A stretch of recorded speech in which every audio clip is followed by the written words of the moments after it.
How to delete broadcast channel on Instagram. Let's get started. Launch your Instagram app. Make sure you have already logged into your account. You will land to the home page. Now at the top right corner, you can find this messenger icon. Tap on it. With that, you will land to the chat section. Now over here, you're gonna find different sections. Tap on this option of channels.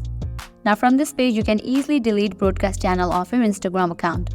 You are only able to delete the broadcast channel that you have created. In the case you are trying to delete the channel you have joined, you cannot do that.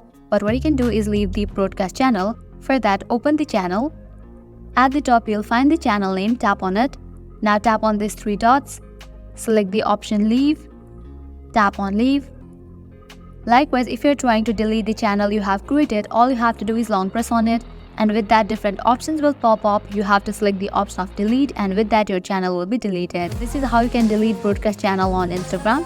I hope you guys are clear about it. At the end, if you guys find this video helpful, don't forget to like, share and subscribe. Thank you.